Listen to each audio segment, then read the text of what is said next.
పాలమ్మిన పూలమ్మిన ఈ డైలాగ్ తెలియని వారు రెండు తెలుగు రాష్ట్రాల్లో ఎవరు ఉండరు. ఆయన ఏం మాట్లాడినా సెన్సేషనే, ఏం చేసినా రికార్డే. ఆయనే మేడ్చల్ ఎమ్మెల్యే మల్లారెడ్డి.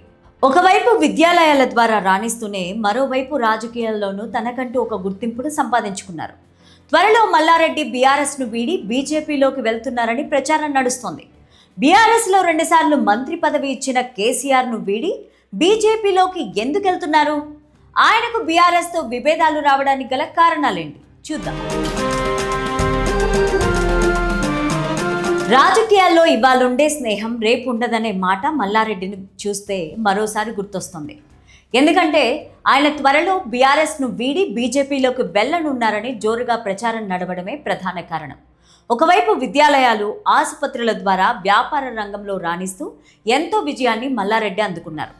అలాగే రాజకీయాల్లోనూ సక్సెస్ఫుల్గా రాణిస్తూ ఎమ్మెల్యే, ఎంపీ, మంత్రిగా ఎన్నో పదవులు అనుభవించారు.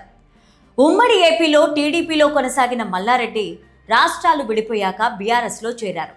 10 ఏళ్లు బీఆర్ఎస్ పాలనలో మంత్రిగా కొనసాగారు. ఆ సమయంలోనే తన వ్యాపార సముదాయాలను మరింతగా విస్తరించుకున్నారు.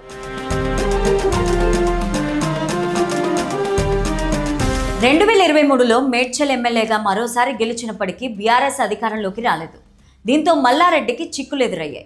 అనూహ్యంగా కాంగ్రెస్ అధికారంలోకి వచ్చి రేవంత్ రెడ్డి సీఎం అయ్యారు. గతంలో మల్లారెడ్డి, రేవంత్ రెడ్డిల మధ్య ఉన్న వైర్యం కారణంగా మల్లారెడ్డికి ఇబ్బందులు మొదలయ్యాయనే పుకార్లు నడుస్తున్నాయి. ప్రభుత్వ భూములను కబ్జా చేసి ఆయన మెడికల్ కాలేజీలను నిర్మించారనే ఆరోపణలతో ఆయన ఇంటితో పాటు పలు కాలేజీల్లో అధికారులు సోదాలు నిర్వహించారు. దీంతో కాంగ్రెస్ ఒత్తిళ్లను తట్టుకోలేక మల్లారెడ్డి మొదట కాంగ్రెస్లోకి వెళ్లేందుకు ప్రయత్నాలు చేసినట్టు వార్తలు వినిపించాయి.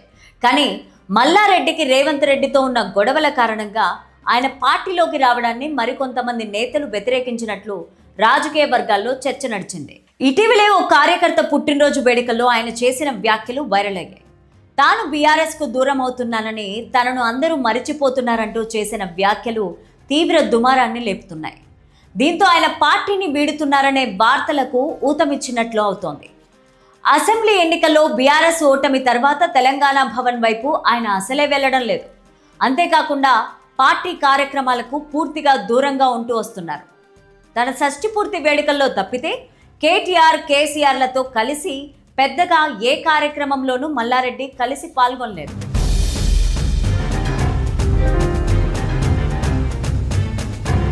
తన కుటుంబ సభ్యుల భవిష్యత్తును దృష్టిలో ఉంచుకునే మల్లారెడ్డి బీజేపీకి టచ్లోకి వెళ్లారనే వార్తలు వినిపిస్తున్నాయి. ఇటీవలే ఆయన కోడలు ప్రీతిరెడ్డి బీజేపీ రాష్ట్ర కార్యాలయానికి వెళ్లి అక్కడ అగ్రనేతలతో భేటీ అయ్యారు. అంతటితో ఆగకుండా ప్రధాని నరేంద్ర మోదీని కూడా ఆమె కలిసి అభినందించడం తీవ్ర చర్చనీయాంశమైంది. మల్లారెడ్డి యూనివర్సిటీ కార్యక్రమాల కోసమే ఈ భేటీ అని మొదట ప్రీతిరెడ్డి వివరణ ఇచ్చినప్పటికీ లోపల రాజకీయ వ్యూహాలు నడుస్తున్నట్టు రాజకీయ నిపుణులు విశ్లేషిస్తున్నారు.